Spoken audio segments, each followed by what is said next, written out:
Number 3. Ling Qi, Death by 1,000 Cuts.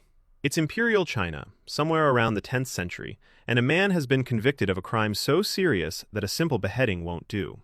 The emperor has ordered Ling Qi, a punishment so brutal that even in a world where people were regularly fed to lions for entertainment, this one stood out. Ling Qi translates roughly to death by 1,000 cuts, and the name is not an exaggeration. The victim would be tied to a wooden post in a public square, and then, piece by piece, a trained executioner would begin slicing small strips of flesh from their body. The key word there is small. This wasn't a hack job. The executioner was a professional whose entire job was to keep you alive and conscious for as long as humanly possible. He'd start with the chest or the arms, taking thin slices that bled profusely but didn't hit anything vital. The goal was to inflict maximum pain while delaying death by hours, sometimes days. Some accounts describe executioners making over 3,000 individual cuts before finally delivering the killing blow. Now, you might be thinking, surely nobody actually did this. But Ling Qi was used in China for nearly 1,000 years, from the Tang Dynasty all the way up until 1905. We know it was real because there are photographs.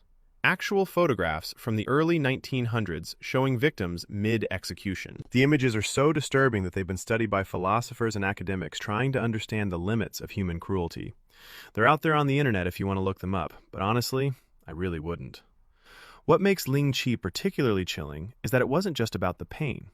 In Chinese culture, the body needed to be whole for the afterlife. By cutting someone to pieces, you weren't just killing them, you were destroying their soul's chance at peace in the next world. It was a punishment that extended beyond death itself. That's a level of cruelty that goes past physical and becomes genuinely existential. The punishment was typically reserved for the worst offenses: treason, mass murder, crimes against the emperor.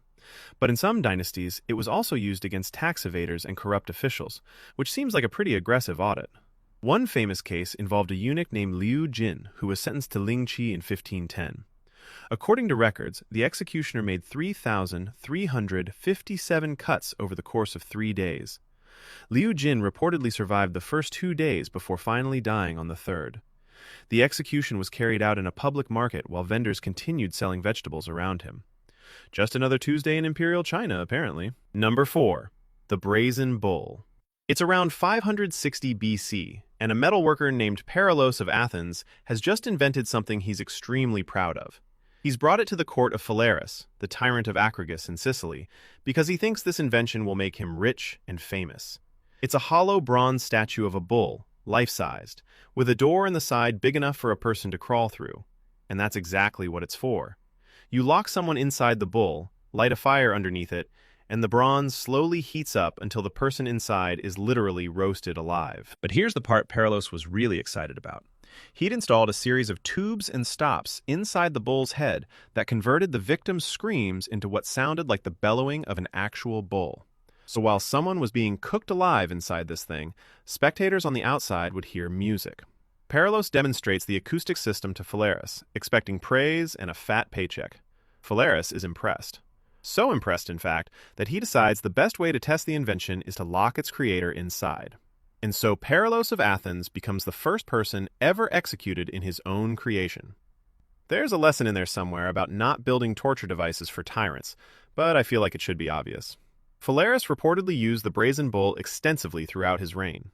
He was eventually overthrown by his own people, and in a twist that would make even the Greek gods nod in approval, he was executed inside the very same bull. The thing basically came full circle, which is kind of poetic if you ignore how absolutely horrifying it is. The heat inside the bull could reach temperatures hot enough to slowly cook a person over the course of an hour or more. Your skin would blister and peel. Your blood would begin to boil. Your organs would slowly shut down one by one. And the whole time, the only sound anyone outside could hear was the gentle lowing of a bronze cow. Ancient entertainment was absolutely wild. Some ancient writers claim the bones of the victims would turn a sort of jewel-like color from the heat, and that Phalaris actually had them made into bracelets. Whether that's true or just ancient propaganda designed to make the guy look even worse, I honestly don't know. But the fact that it's even plausible tells you everything you need to know about the kind of guy who commissions a machine that turns screams into music. The brazen bull became so infamous in the ancient world that it was referenced by writers for centuries afterward. The Romans reportedly used their own version of it, and some early Christian accounts describe martyrs being executed inside bronze animals. The concept of being slow roasted alive while your screams are converted into entertainment stuck around in the human imagination for a very, very long time. Which says something pretty disturbing about us as a species. Number 5. The Judas Cradle. It's somewhere in the 1500s in Spain, and the Inquisition is in full swing. The Catholic Church has decided that the best way to deal with people who disagree with them is to torture them until they agree again. And boy, did they get creative. The Judas Cradle was one of their greatest hits. Picture a wooden pyramid, about 3 feet tall, pointed at the top, mounted on a set of legs like a stool. The victim would be stripped naked, hoisted into the air by ropes, and slowly lowered onto the point. And I think you can figure out where the point went. Gravity did the rest. See, the beauty of the Judas Cradle, if you can even call it that, was that the torturer had total control over how much pain the victim experienced. They could lower you slowly over the course of hours, adding weight to your legs to speed things up, or they could pull you off and start over if you hadn't confessed yet. The pointed tip was just sharp enough to cause agonizing pain without actually killing you quickly. The whole point, no pun intended, was to keep you alive and suffering for as long as possible. And here's the part that really sends it over the edge. They never washed the thing between victims. So even if the pyramid itself didn't kill you, the infection from the last dozen people who sat on it probably would. That wasn't an oversight, that was a feature. The Inquisitors knew exactly what they were doing. They just genuinely did not care. Sessions on the Judas Cradle could last anywhere from a few hours to several days. Some records suggest that particularly stubborn prisoners were subjected to multiple sessions over the course of a week, being pulled off just long enough to recover slightly before being lowered back down again. Most people confessed to whatever they were accused of pretty quickly. Heresy, witchcraft, conspiring with the devil.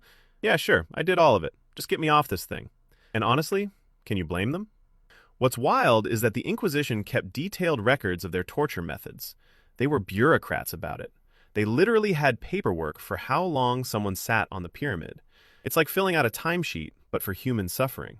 The Judas Cradle was also sometimes used alongside other methods. They'd combine it with sleep deprivation, keeping the victim suspended just above the tip so they couldn't rest. Every time they started to drift off, they'd slip down and impale themselves a little further. The whole process was designed to break a person's mind before their body gave out. By the time most prisoners reached day 3, they would confess to literally anything. Witchcraft, heresy, plotting to kill the Pope, didn't matter if it was true, they just wanted it to stop.